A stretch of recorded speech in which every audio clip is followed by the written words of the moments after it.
suggesting that he was withholding information. And then separately, you had Musk himself talk about information that had been withheld from the previous owner, Jack Dorsey, the previous CEO, and maybe that information had been deleted. I don't know who's involved in that, but he needs to do an audit of the system there and try to get all these documents out as quickly as possible. And we don't know. That's the whole thing. Is inside the company you have James Baker, right? And he's saying he doesn't know if it's a Russian hack. It could be, it might not be, but you got to proceed with caution. Meaning we've got to hold this whole thing up. On the outside, you have these 51 Intel officials, right, writing up a letter saying, boy, it sure looks like it has all the hallmarks of Russian disinformation, but really we're not sure. For safety, let's just hold this up. That's the whole thing. Just hold this up for a few days, get this election going, and we can move on. You know, isn't it convenient that all this decision-making always comes down one way or the other? It comes down either on behalf of Hillary or against Trump, or in the case of 2020, to help Biden and against Trump. And I tell you, this is campaign intervention in a dramatic way, and you have this unique guy, James Baker, who was involved in a government scandal, and it looks like a corporate scandal and a political scandal when he was over on Twitter. Yeah, and when they release all the documents, it's going to be fascinating to see what Barry Weiss and Matt Taibbi come up with, because there might be a lot more in there. And when it comes out, Tom Fenton will bring you back. Thank you for coming on, sir. We appreciate it. You're welcome. Thank you.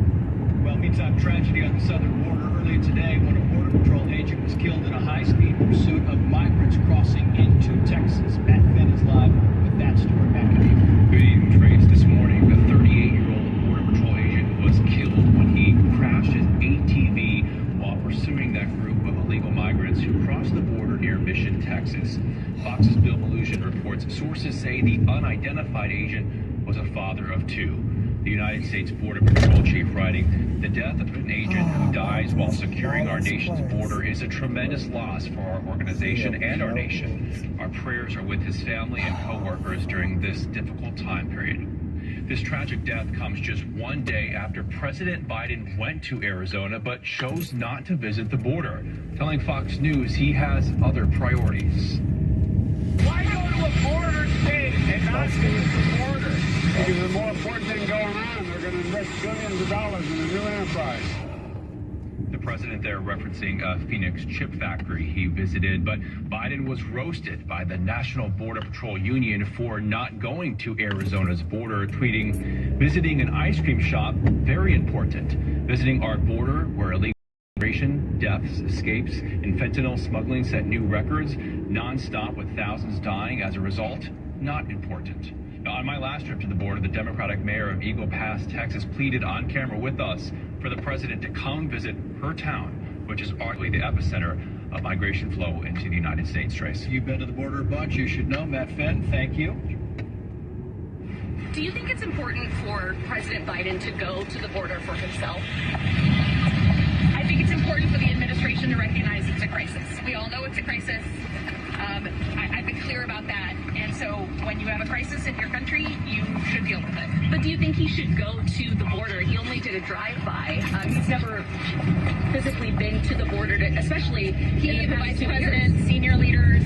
Absolutely. Do you think there's value to the president going? I think there's value to the president going everywhere. Thank you. Yeah, the border crisis now at a level where even Democrats who live nowhere near the border admit the president should have gone there. Let's bring in Democratic strategist Kevin Walling and former California gubernatorial candidate Larry Elder. Gentlemen, thank you both for coming on. Larry, I know the president's busy, right? He said he's got bigger fish to fry, more important things to do. But, you know, since he's been in office, 41 Customs and Border Protection agents have died, some by suicide. Thousands have died because of fentanyl, and millions have illegally crossed. You would think that the president would take that into consideration. You'd think so. And I interviewed a special retired Border Patrol agent just today, and he said the number of illegal aliens into the country since the Biden administration is probably closer to 5 million. This is just absolutely, completely, totally outrageous, and I still can't quite figure out what the rationale is. I used to think it was that he wanted ultimately millions of illegal aliens to turn citizens to turn voters and vote Democrat. I then thought perhaps he was just reversing everything that Donald Trump did, because after all, Donald Trump was a racist. I can't figure out what the rationale is. And I don't understand why more people aren't outraged. I watch often Bill Maloogian's reports in the morning, and then I switch over to rival cable channels to see if they're covering it. They don't know. They're covering it. So I think a lot of Americans have completely no idea what's going on with our border. Yeah, and I think the top stories tonight you will never see on CNN or MSNBC, and it's a very good question because I thought the same thing, Kevin. I thought, you know what, he's just reversing whatever President Trump did. You know, he's shutting down the Keystone Pipeline, he's shutting down the border wall, and it doesn't look like that anymore. Here's a Democrat and two Republicans talking about border agents, and I'll get your response. Border security is not a Republican or a Democratic issue. It is a issue that affects all Americans. Abandon. Those are the exact words so many Border Patrol agents have talked to me about. There's no doubt that what is happening at the border is impacting our agents. And the numbers speak for itself. The fact that 14 Customs and Border Patrol agents have committed suicide. Something is wrong. He's right, Kevin. Something is wrong. Your thoughts on this? Yeah, Trace, I've been very upfront with you and others on Fox that as a Democrat, I believe that this is a crisis at our border. And I think what you need to do is look at what the president is actually doing. He's rolling up his sleeves. We've hired hundreds of more border agents just this past year alone. In his budget request, he asked for $5 billion more. Got $1.5 billion from Mexico for additional security. And I'm with Congressman Cuellar, who you just played, where he says we need Republicans and Democrats to come together on this issue. I'm hopeful with a Democratic Senate and a Republican House that we might be able to revisit some of the priorities from the 2013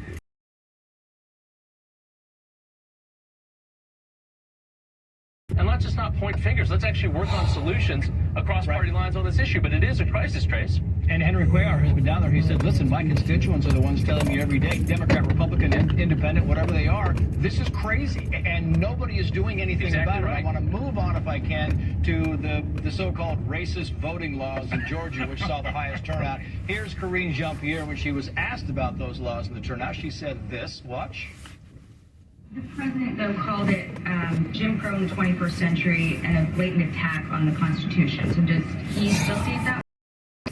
Suppression. That we saw that throughout the Georgia election. So that is something that was been reported on. So I leave it to those reports.